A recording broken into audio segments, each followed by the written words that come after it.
Please rise and say respect for O Canada.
Good morning, Premier Ford, Speaker Arnett, Brigadier General Malkowski, and all Ontarians joining us virtually in today's celebrations, marking the official declaration of the end of hostilities in Europe in 1945.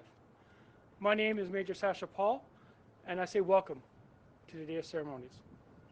I will now call upon the Honourable Premier Doug Ford, Premier of Ontario, to say a few remarks to honour this occasion.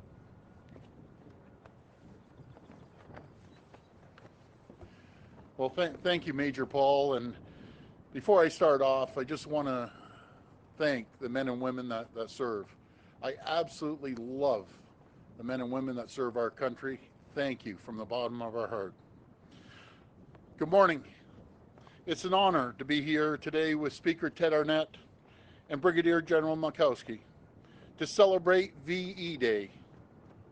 75 years ago, the world witnessed one of the most important events in modern history, the victory of the Allied forces over Nazi Germany. Canada played a pivotal role in helping to secure that victory and liberate Europe from the Nazis. On that day, Canadians from coast to coast to coast flooded the streets to celebrate and cheer. The war in Europe had finally come to an end, and our soldiers could come home. But that moment was bittersweet. While more than 1 million Canadians answered the call, 45,000 made the ultimate sacrifice.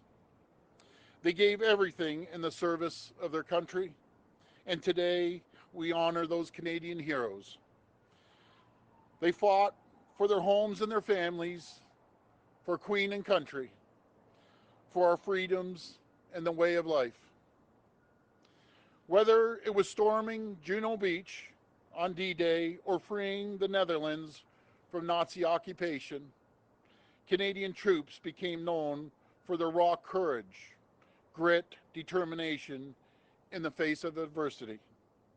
So today and every day, we honor them.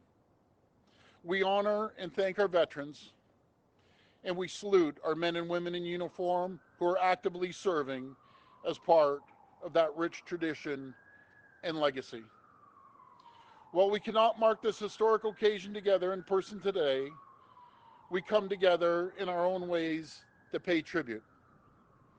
It can be as simple as a moment of silence, remembering a loved one who served, or calling a veteran to thank them.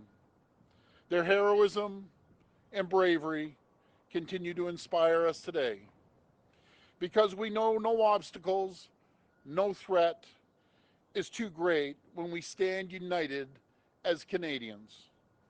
For their sacrifice, we will never forget, And thank you, and God bless our veterans, and God bless the people of Ontario.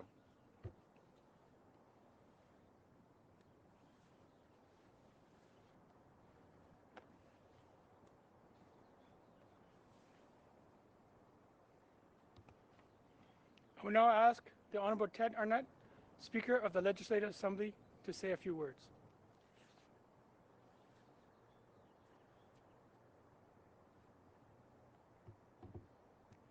Premier, Brigadier General Malkowski, friends, it is my great honor on behalf of all 124 members of Provincial Parliament, opposition and government alike, to join you here this morning at our provincial seat of government, standing strong and bold as a lasting symbol of democracy and liberty, the very same values which motivated a generation of Canadians to volunteer, risking their lives far from home in the service of their country.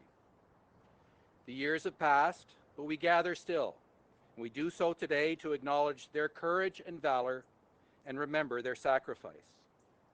In the spirit of John McCrae's urgent exhortation, to you from failing hands we throw the torch, be yours to hold it high. We now carry that torch of remembrance. When we look back, we know that the history of our country was not preordained. It didn't just happen. It unfolded as it did, leading us to become one of the most respected and appreciated nations on the earth because of the qualities of our people, our resourcefulness, our willingness to endure shared sacrifice, our compassion, and most of all, our character. Those qualities were never more evident than during the war years from 1939 to 1945, and our role in helping to bring World War II to an end was significant. We've never started a war, but in defense of freedom, we have always punched above our weight. First in Italy in 1943, then after D-Day in June of 1944, Canadian forces faced down the Nazi occupiers, pushing first through France, then Belgium, then Holland. Fighting not for conquest, but for liberty and freedom. Fighting to build a better world for the generations that would follow. Our generation. This past week, we also observed the 75th anniversary of the liberation of the Netherlands by Canadians, which has created a special friendship between our two countries, unique in the world. We are very grateful to the Embassy of the Dutch Kingdom in Canada for the gift of Liberation 75 tulips, which now adorn our south lawn around our flagpoles and serve to refresh our memories of our enduring bond with the Dutch people.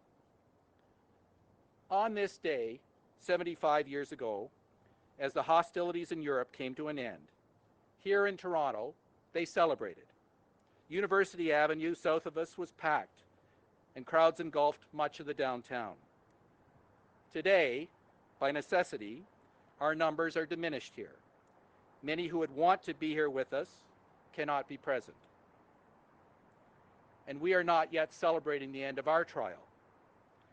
But remembering what happened 75 years ago inspires in us the strength, the resolve, the resilience to confront and overcome this challenge of our time.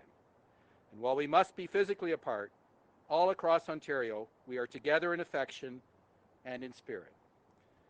May God bless the people of Ontario.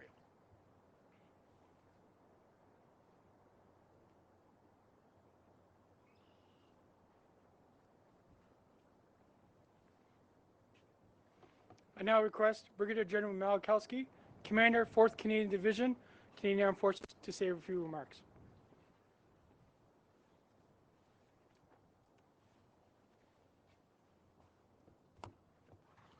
Good morning, Premier Ford, Mr. Speaker, ladies and gentlemen. C'est un privilège d'être ici avec vous aujourd'hui pour commémorer le 75e anniversaire de la libération des Pays-Bas et le jour de la victoire en Europe qui a eu lieu le 8 mai 1945. The Canadian War Museum in Ottawa has in its archives an article published by the Globe and Mail. It describes the tidal waves of enthusiasm let loose in the streets of Toronto a few steps from here, as men and women of all ages rushed outside to merge with the singing, shouting crowds that paraded in Toronto's streets. As you've heard from the Premier and the Speaker, due to COVID-19 and the requirement for physical distancing, we cannot come together in great, exuberant numbers to commemorate the victory in Europe and the 75th liberation of the Netherlands. Our tribute to soldiers, aviators, and sailors who fought and ended the war in Europe and defeated that enemy is nonetheless heartfelt and profound. De l'automne 1944 au printemps 1945, plus de 175 000 Canadiens ont pris part à la campagne de la libération des Pays-Bas. Plus de 7 600 d'entre eux y ont sacrifié leur vie. The 1st Canadian Army, formed in 1942, played a major role in the liberation of the Dutch people. Under the command of General Kruger, the 1st Canadian Army was the largest army that had ever been under the control of a Canadian. It brought together 175,000 Canadian soldiers and 450 additional soldiers from Britain, Belgium, the Netherlands, Poland, and the United States. This Canadian Army cleared the coastal areas and opened the English Channel ports that were vital to the flow of supplies needed for the Allied advance. The 1st Canadian Army then participated in a number of campaigns and operations to free Belgium and the Netherlands and help force the surrender in May of 1945. Les Canadiens qui ont pris part à la libération des Pays-Bas ont beaucoup sacrifié pour rétablir la paix et pour rendre aux Européens leur liberté. The mission was difficult and it resulted in many lives lost. But the effort of our veterans were not in vain as they left a lasting legacy of peace.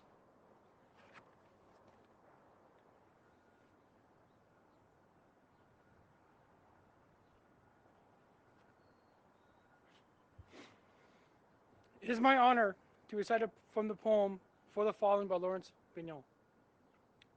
They shall not grow old, as we that are left grow old. Age shall not weary them, nor the years condemn. At the going down of the sun, and in the morning, we will remember them. We will remember them. And now, I ask to please rise, if you're able to, and pay respects as the bugler will play Last Post.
I now call upon Premier Ford to lay a wreath on the behalf of the people and province of Ontario.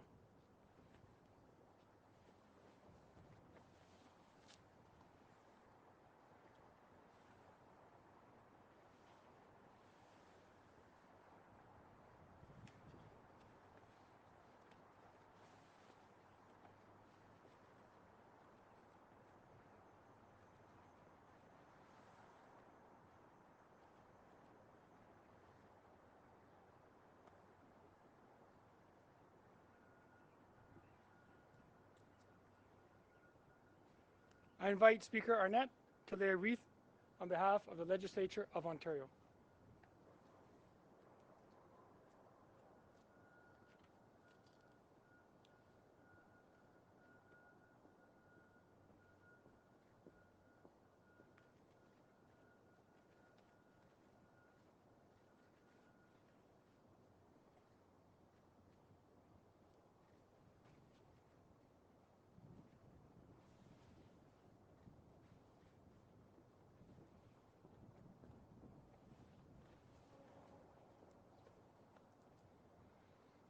I invite Brigadier General Malachowski to lay a wreath on behalf of the Canadian Armed Forces, cadets, and veterans.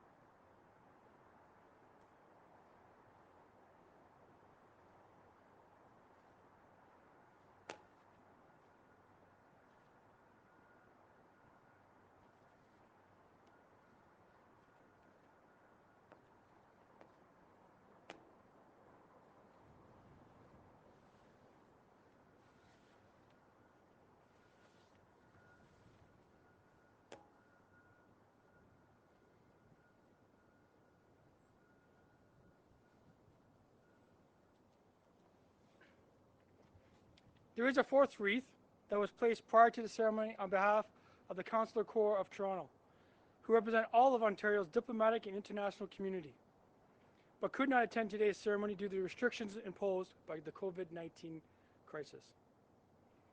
I wish to thank all Ontarians for honoring the sacrifices made by so many people during the Second World War, so that future generations can live in peace. Today, we all feel a special connection to the people in all countries as we battle COVID-19 on a global scale, and work towards a day we can all gather to celebrate milestones like 75 years of world peace. The official party will depart after playing of the royal anthem.